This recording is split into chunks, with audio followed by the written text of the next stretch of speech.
नमस्कार and welcome to study IQ my dear friends. मैं हूं Prashant Mavani. I hope you all are in good. आज 20 मई 2020 है और डियर फ्रेंड्स आज हमारे टेबल के ऊपर है 5 important items. Dear friends, study IQ ने एक स्मार्ट कोर्स डिज़ाइन किया है। सिविल सर्विसेज की एग्जामिनेशन को ध्यान में रखते हुए भारत की बेस्ट फैकल्टीज़ ने मिलकर इस स्मार्ट कोर्स को डिज़ाइन किया है। इस स्मार्ट कोर्स के ऊपर EMI का ऑप्शन अवेलेबल है, लेकिन इसकी लास्ट डेट है 20 मई 2020, यानी कि आज इसकी लास्ट डेट है। तो अगर आप EMI के ऑप्शन का लाभ उठाना चाहते हैं then all you have to do is download our mobile application और फिर जो इंस्ट्रक्शंस हैं उसको फॉलो कीजिए। इस कोर्स का जो पेमेंट है वो आज आप इंस्टॉलमेंट के माध्यम से पे कर पाएंगे। कल से अगर आप इसको खरीदने की कोशिश करेंगे देन यू हैव टू पे the full money in one shot. Think about it, आज इसकी लास्ट डेट है। लेक्चर की PDF मैंने ऑलरेडी शेयर कर दी है टेलीग्राम चैनल के ऊपर। If you want to get in touch with me, then this is my FB page here. Video अगर पसंद आता है then please hit the like button. हमारी चैनल को सब्सक्राइब करना ना भूलें। और डियर फ्रेंड्स, आज मैं आपके साथ डिस्कशन करूं उससे पहले मैं आपको शेयरिंग के बारे में कुछ बताना चाहता हूं। पता है मैं आपको रेगुलर बेसिस पर इस लेक्चर को शेयर करने के बारे में क्यों बताता हूं? क्योंकि अगर कोई भी चीज़ एक्सपांड नहीं होती हैं, अगर किसी भी चीज़ का ग्रोथ नहीं होता है, राइट, तो उस चीज़ का कोई मतलब नहीं रहता।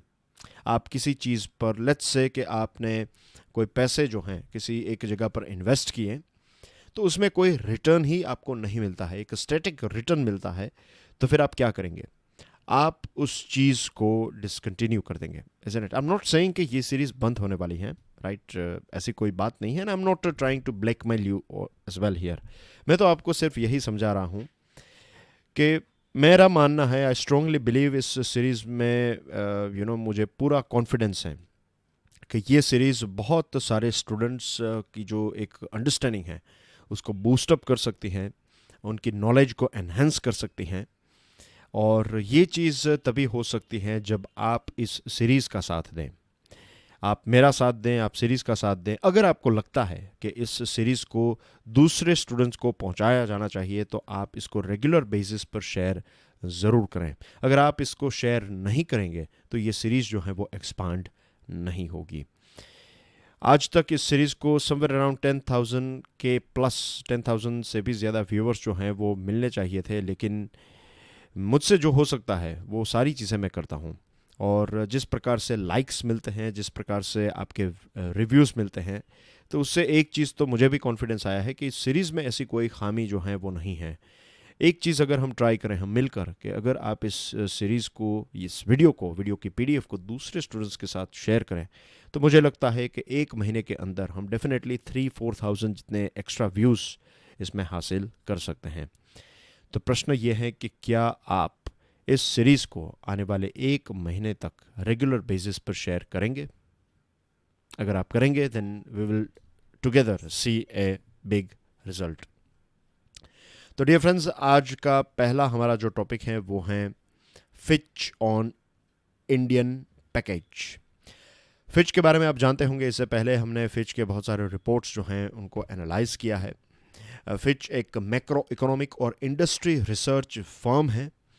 फिच ने ये बताया है कि गवर्नमेंट का जो ये 20.97 लाख करोड़ रुपीस का कोविड-19 इकोनॉमिक पैकेज है, ये जो देश की या फिर इकोनॉमी की जो इमीडिएट चिंताएं हैं, इमीडिएट कंसर्न्स जो हैं, उसको सॉल्व करने में इतना कोई कारगर साबित नहीं होगा।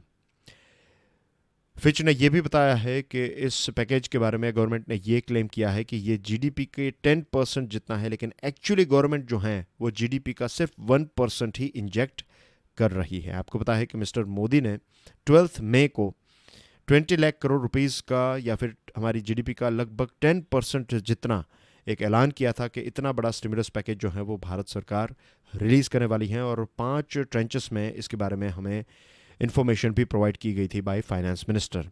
अब फिच सॉल्यूशन ने क्या बताया है, देखिए। About half of the package amount covers fiscal measures that had previously been announced and also include the estimated economic impact of monetary stimulus from the reserve bank of India. यानी कि इस package का 50% जितना जो एक share है वो तो ऑलरेडी आपने पहले बता दिया था वही सारे फिजिकल मेजर्स को आपने इसमें इंक्लूड किया है। इसके साथ साथ जो रिजर्व बैंक ऑफ इंडिया ने जो मॉनेटरी स्टिमुलस अनाउंस किया था वो भी इसमें इंक्लूड किया गया है। The macro economic and industry research firm said a seeming reluctance of for fiscal expansion by the central government amid the COVID-19 crisis in India also possesses a significant downside risk to its 1.8% growth forecast for 2021 कहने का मतलब यह है कि ये जो Fitch हैं उन्होंने ये भी बताया है कि उनका जो एक प्रोजेक्शन था कि 2020-2021 में फिस्कल ग्रोथ 1.8% से होगा, वो भी शायद डाउन हो सकता है क्योंकि गवर्नमेंट ने पैकेज में एक्चुअल जो पैसे देने की बात है वो चीज़ इसमें नहीं हुई है। इसमें ज़्यादातर जो है वो लोन गारंटीज और ये सारी चीज़ें हमें देखने को मिली हैं। The new fiscal stimulus announced between 13th May and 17th May is made up of government loan guarantees. इसके बारे में हमने विस्तार से चर्चा की थी कि गवर्नमेंट ने एक्चुअली अपनी जेब में से पैसे नहीं दिए हैं, लेकिन गवर्नमेंट ने, जो मैंने आपको ABC वाला एग्जांपल दिया था, तो इसको लेकर कोविड ये जो फिच है उसका कहना ये है कि इससे एक्चुअल प्रॉब्लम्स जो हैं वो सॉल्व नहीं होंगे। एक बात ये भी बताई जा रही है कि ये सप्लाई साइड स्टिमुलस हैं, तो इससे डिमांड जो है वो कैसे क्रिएट होगी। मीन्स आप सप्लाई साइड अगर फैक्ट्रीज को पैसे देंगे तो इससे डिमांड क्या क्रिएट होगी। तो ये एक प्रश्न है जिसके बारे में आंसर दिया है हमारा निर्मला सीतारमण जी ने। आज का जो लास्ट टॉपिक है वो इसी के ऊपर है, तो इसके बारे में भी हम डिस्कशन करेंगे। तो ये पॉइंट जो है वो मैं फिलहाल एक्सप्लेन नहीं कर रहा हूँ। At the end of the discussion जो लास्ट टॉपिक है उसमें इस पॉइंट को हम डिस्कस करेंगे। Credit extensions to be led by banks, यहाँ पर जो पैकेज है उसमें क्रेडिट एक्सटेंशंस बैंक्स देगी और रेगुलेटरी अमेंडमेंट्स आपने कुछ किए हैं। The package, it said, will not have a major fiscal and economic impact. Fitch का कहना यह है कि इस पैकेज की कोई ऐसी बड़ी इम्पैक्ट जो हैं, चाहे फिजिकल हो या इकोनॉमिकल इम्पैक्ट हो, इतनी बड़ी इम्पैक्ट जो है इसकी नहीं होगी। और फिच ने यह बताया है कि स्टिमुलस मेजर्स जो हैं उसमें आप सिर्फ 6 ही ऐसी चीज़ हैं जिसको काउंट कर सकते हैं, बाकी की सारी चीज़ें जो हैं वो एक प्रकार से यही 3 चीज़ें हैं, government loan guarantees and things like that. तो 6 जो चीज़ें हैं उसमें हैं pension fund support, temporary tax cuts, farm infrastructure upgrade, free food provision for migrant workers, funds to safeguard rural employment यानी कि MG नरेगा, और emergency fund for post harvest activities. यही ऐसी कुछ चीज़ें हैं जिसको हम फिजिकल स्टिमुलस कह सकते हैं। बाकी की जो चीज़ें हैं उसको हम आप स्टिमुलस के तौर पर काउंट नहीं कर सकते, ऐसा फिच का कहना है। फिर वर्ल्ड इकोनॉमिक फोरम ने एक रिपोर्ट रिलीज़ किया है। इस रिपोर्ट का नाम है COVID-19 Risks Outlook, a Preliminary Mapping and Its Implications। World economic forum का कहना यह है कि आने वाले टाइम में दुनिया जो है वो एक बहुत बड़ा ग्लोबल रिसेशन फेस कर सकती है। अनएम्प्लॉयमेंट, बेरोज़गारी जो है वो काफ़ी बढ़ सकती है। इन्फेक्शियस डिसीज़, ये COVID-19 जो है ये फिर से आउटब्रेक हो सकता है। इसके साथ दुनिया जो है वो और ज़्यादा प्रोटेक्शनिस्ट बन सकती है, यानी कि अमेरिका फर्स्ट टाइप की जो मिस्टर ट्रंप की जो फिलोसॉफी है, तो इस प्रकार की दुनिया जो है वो बन सकती है। सारे अलग अलग देश जो हैं वो अपनी बॉर्डर्स जो है, means trade, globalisation, anti globalisation विचारधारा जो है वो ज़्यादा दुनिया में फैल सकती हैं। और रिकवरी के बहुत सारे चांसेस भी हैं, ऐसा नहीं है। ग्रीन रिकवरी हो सकती है। यही एक वक्त है कि अगर ग्लोबल लीडर्स मिलकर तय करें, अगर ग्लोबल लीडर्स दुनिया को एक और ज़्यादा इक्वल सोसाइटी, एक सस्टेनेबल दुनिया अगर हम बनाना चाहते हैं, तो यही वो राइट टाइम है कि हम रिफॉर्म्स जो हैं, बदलाव जो हैं, उनको हम इंजेक्ट कर सकते हैं, इम्प्लीमेंट भी कर सकते हैं। लोगों का सपोर्ट भी आपको मिलेगा। ये जो पूरा रिपोर्ट है, ये एनालिसिस जो है, ये 350 जितने सीनियर रिस्क प्रोफेशनल्स का एक थरो इंटरव्यू लिया जाता है और उनका जो एक्सपीरियंस है, उनका जो व्यू पॉइंट है, वो हमारे सामने पेश किया जाता है या फिर पेश किया गया है इस वर्ल्ड इकोनॉमिक फोरम के रिपोर्ट में। तो आने वाले 18 मंथ्स यानी कि 1.5 सालों में चीज़ें क्या क्या होगी, इसके बारे में ये रिपोर्ट में हमें देखने को मिलता है। और लीडर्स जो हैं उन्होंने ये भी बताया है कि यही वक्त है कि दुनिया के जो लीडर्स हैं वो इसी टाइम पर, यही राइट टाइम है कि वो आने वाले बड़े बड़े जो शॉक्स हैं, जैसे कि क्लाइमेट क्राइसिस के साथ जुड़े हुए शॉक्स, फिर जियो पॉलिटिकल टर्बुलेंस, दुनिया के अलग अलग देशों के बीच में झगड़े होना, वॉर लाइक सिचुएशन होना, फिर इनइक्वालिटी बढ़ सकती हैं इन टर्म्स ऑफ मनी, और पैसे की इनइक्वालिटी के साथ साथ दूसरी बहुत सारी इनइक्वालिटीज़ का जन्म होता है। गरीबी जो है उससे फिर आपको एक जगह पर एक देश अगर गरीब है और एक देश अमीर है, तो अमीर देश के पास ज़्यादा रिसोर्सेस होंगे, अमीर देश के पास अच्छा एजुकेशन होगा, अच्छी हेल्थ फैसिलिटीज़ होगी, और दूसरे देश जो गरीब देश है उनके पास ये सारी चीज़ें नहीं होगी। तो बहुत सारी इनइक्वालिटीज़ जो हैं उसका जन्म हो सकता है। लोगों की मेंटल हेल्थ के ऊपर भी इसकी एक बहुत गहरी इम्पैक्ट हो सकती है। शायद आपको लगे कि ये टॉपिक क्यों हम डिस्कस करें, मेंटल हेल्थ, लेकिन 2019 जो है डिप्रेशन का ईयर माना गया था। और डिप्रेशन और ये सारी चीज़ें आजकल बहुत एक प्रकार से जो नॉन कम्युनिकेबल डिजीज़ेस हैं, पहले इतनी नहीं थी, आजकल ये घर घर में डायबिटीज़, बीपी एक्सेट्रा, ये सारी ओबेसिटी, फिर depression, mental health issues, emotional issues, ये सारी चीज़ें जो हैं वो काफ़ी बढ़ चुकी हैं। और सोसाइटी को बचाने के लिए हमें इसके ऊपर भी फोकस करना चाहिए। फिर टेक्नोलॉजिकल गवर्नेंस में गैप्स और हेल्थ सिस्टम्स को बूस्ट करना, ये सारी चीज़ें जो हैं अच्छी चीज़ों को इंक्रीज़ करना, बुरी चीज़ों को एलिमिनेट करना, यही वक्त है कि ग्लोबल लीडर्स जो हैं वो इसके ऊपर एक्ट कर सकते हैं। Government x tends deadline of projects, finance ministry ने जो गवर्नमेंट के प्रोजेक्ट्स हैं, जो कॉन्ट्रैक्चुअल ऑब्लिगेशंस है कि आपको इस टाइम पर एक डेट होती है जब तक आपको कॉन्ट्रैक्ट जो है वो फिनिश करना है, तो अब इसको 6 महीनों के लिए एक्सटेंड किया गया है। और फोर्स मेजोर है इसको कहते हैं, फोर्स मेजोर इसको कहते हैं। इसका मतलब ये होता है कि कि एक्स्ट्रा ऑर्डिनरी अगर कोई इवेंट्स हो गए, जैसे कि भूकंप आ गया या फिर ऐसी चीज़ हो गई जो आपके कंट्रोल में, हम सबके कंट्रोल में नहीं है, कोई ऐसे एक्सटर्नल रिस्क्स आ गए जो हमारे कंट्रोल में नहीं है, नेचुरल कैलामिटी हो गई, तो उस टाइम पर आप ये फोर्स मेजोर जो हैं इसका इस्तेमाल कर सकते हैं। तो यहाँ पर यही चीज़ हुआ है, आप कॉन्ट्रैक्ट को तोड़ नहीं रहे हैं, लेकिन कॉन्ट्रैक्ट में कुछ चेंजेस जो हैं वो इमरजेंसी के टाइम पर किए जाते हैं। तो जिस प्रकार से लॉकडाउन में मटेरियल और ह्यूमन बींग्स को एक जगह से दूसरी जगह पर जाने की उनकी जो मूवमेंट है उसके ऊपर एक प्रतिबंध लगाया गया था, एक लिमिटेशंस थी, तो इसी चीज़ को ध्यान में रखते हुए फाइनेंस मिनिस्ट्री ने जो कॉन्ट्रैक्ट्स हैं, जो भी अलग अलग कॉन्ट्रैक्ट्स हैं, उनकी ऑब्लिगेशंस को आने वाले 6 महीनों के लिए एक्सटेंड कर दिया है। फिर डियर फ्रेंड्स, एक इंटरेस्टिंग इंटरव्यू है, इंटरव्यू ऑफ फाइनेंस मिनिस्टर। तो यहाँ पर बहुत सारे उनको प्रश्न पूछे गए हैं, तो I will take you through the question, और उनके जो आंसर है वो मैं आपको एक्सप्लेन करूँगा। यहाँ पर काफ़ी सारे इंटरेस्टिंग पॉइंट्स आपको पढ़ने को मिलेंगे। तो ये जो अलग अलग न्यूज़पेपर, जैसे कि ये जो पूरा एक क्वेश्चन आंसर सीरीज़ हैं, ये इंटरव्यू जो है वो आपको जो मिंट न्यूज़पेपर है उसके फर्स्ट पेज पर आपको ये पढ़ने को मिलेगा। और इसके बाद का जो एक टॉपिक है, लास्ट टॉपिक, उसमें भी कुछ इंटरव्यू के क्वेश्चंस हैं, तो वो आपको इकोनॉमिक टाइम्स में पढ़ने को मिलेंगे। तो ये दोनों मैंने ऐड किए हैं यहाँ पर। The relaxation of the lockdown curbs has begun. Are you expecting a surge once the postponed consumption demand kicks in? यानी कि लॉकडाउन जो है धीरे धीरे रिलैक्स किया जा रहा है, तो क्या ग्रोथ में एक सर्ज, यानी कि एक all of the sudden growth होगा, बूस्ट, या फिर एक रॉकेट की तरह अप जाएगा ग्रोथ?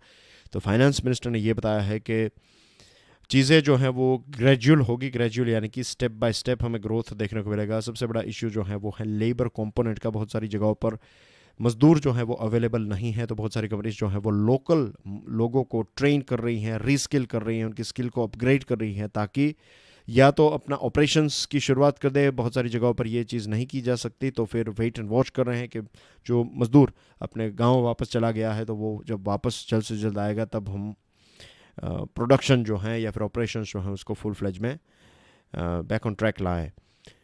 तो इसके बारे में उन्होंने बताया है कि जो ग्रोथ है वो लेबर की वजह से, जो अनसर्टिनिटी है यहाँ पर जुड़ी हुई, तो इसकी वजह से सर्ज नहीं होगा, लेकिन एक ग्रेजुअल ग्रोथ एक्सपेक्ट किया जा सकता है।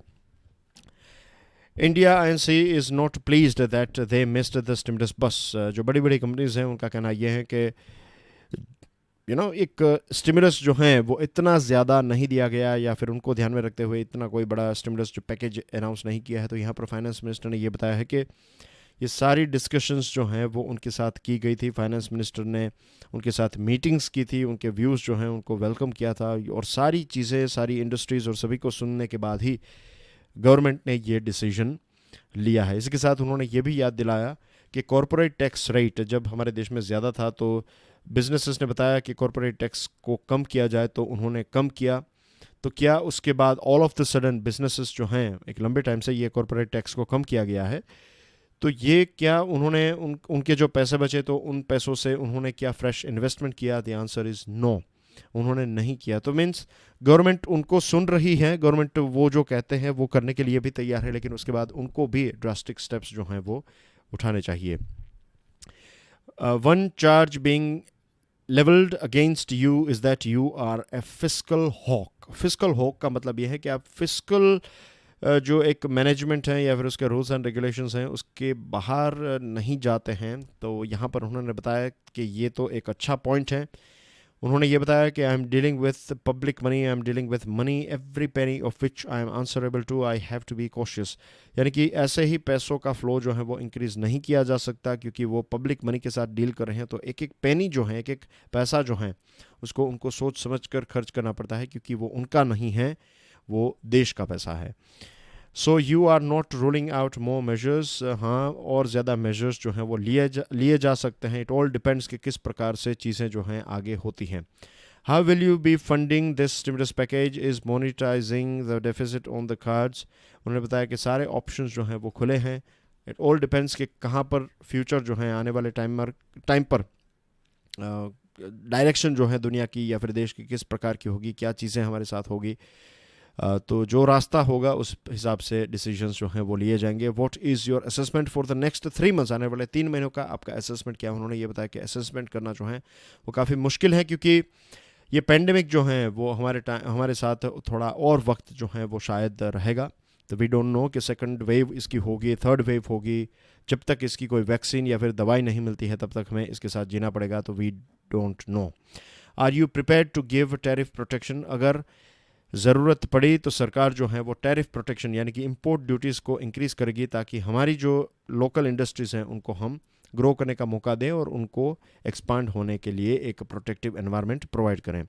You mention you are entering a new we are entering a new paradigm in a post Covid world, could you elaborate. उन्होंने बताया कि सारी चीज़ें जो है कि हम एक नई दुनिया में एंटर कर रहे हैं, एक नया पैराडिम, एक नया ज़बरदस्त बदलाव हमें देखने को मिलेगा। तो क्या है ये बदलाव। तो उन्होंने बताया कि वर्क एनवायरनमेंट चेंज होगा। ऑफिसेस जो हैं उसमें बहुत सारी ऐसी कंपनीज हैं जिन्होंने परमानेंटली अपने लोगों को बता दिया है कि वो घर से ही काम करेंगे। तो इसकी इम्पैक्ट हमें इंफ्रास्ट्रक्चर या फिर जो कमर्शियल प्रॉपर्टीज़ हैं उसके ऊपर देखने को मिलेगी। हमारे सिटीज़ जो हैं वो चेंज हो सकते हैं। और मैं सोच रहा हूँ कि कल के द हिंदू न्यूज़ एनालिसिस में मैं आपके लिए, इट ऑल डिपेंड्स कि कल कितने अच्छे आर्टिकल्स द हिंदू में देखने को मिलते हैं। अगर ज़्यादा होंगे then that's a different thing. अगर नहीं तो फिर एक सिटीज़ हमारे कैसे चेंज होंगे उसके बारे में हम डिस्कशन शायद करेंगे टुमारो मे बी। और अगर हिंदू में नहीं हो पाया तो definitely daily financial news analysis में हम इसके बारे में डिस्कस करेंगे। राइट, एक काम करते हैं, कल के द हिंदू एनालिसिस को नहीं लेकिन डेली फाइनेंशियल न्यूज़ एनालिसिस में ही हम इसके बारे में बात करेंगे कि क्या क्या बड़े बड़े बदलाव जो हैं वो हमें देखने को मिल सकते हैं और उसको लेकर हमें क्या करना चाहिए। कुछ ऐसे interesting points, out of the box points जो हैं वो मैं आपके साथ शेयर करूँगा कल। और उन्होंने ये बताया कि ऑफिस का स्टाफ चेंज होगा, फिर मीन्स इन द सेंस कि ऑफिस में काम करने का जो एक तरीका है वो चेंज होगा। फिर बहुत कम लोग ऑफिस में जाएंगे, बाकी के लोग जो हैं वो घर पर बैठकर काम करेंगे। फिर हमारी जो एक इंटरेक्शन, जो सोशल इंटरेक्शन है उसमें भी हमें एक बदलाव देखने को मिल सकता है। फिर उन्होंने उनको प्रश्न पूछा गया कि like farmers and industrial workers for the first time we are now discussing migrant labours as cohesive unit of policy making.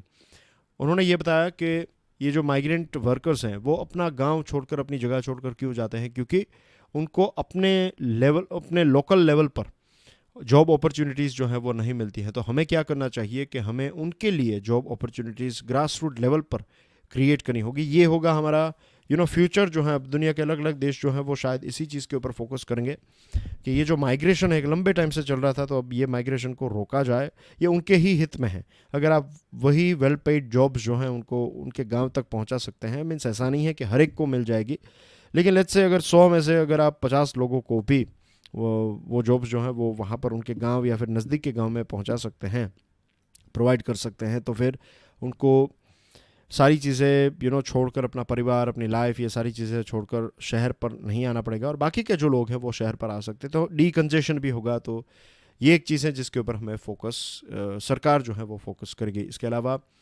जो किसानों के साथ जो बड़े बड़े बदलाव किए गए, एपीएम सिम को हटाया गया, तो इसके बारे में पूछा कि पहले क्यों ऐसा नहीं किया गया। तो निर्मला सीतारमण जी ने बताया कि 2014 में भी एक गवर्नर्स की कॉन्फ्रेंस हुई थी राष्ट्रपति भवन में, तो उस टाइम पर भी ये एपीएमसी को हटाने की बात थी। फिर नेशनल इंटीग्रेशन काउंसिल मीटिंग हुई सीएम्स की, उसमें भी इसके बारे में बात हुई थी। और हम एक लंबे टाइम से इसको हटाने की बात तो चल ही रही थी। और किसान जो हैं अब नए बदलाव हुए हैं, तो फिर हम किसान को इस लाइसेंस राज के तहत नहीं रख सकते। किसान को जिनको अपनी चीज़ें, अपने प्रोड्यूस को बेचना है, उनको बेचने की उनके छूट मिलनी चाहिए, उनको अधिकार मिलना चाहिए।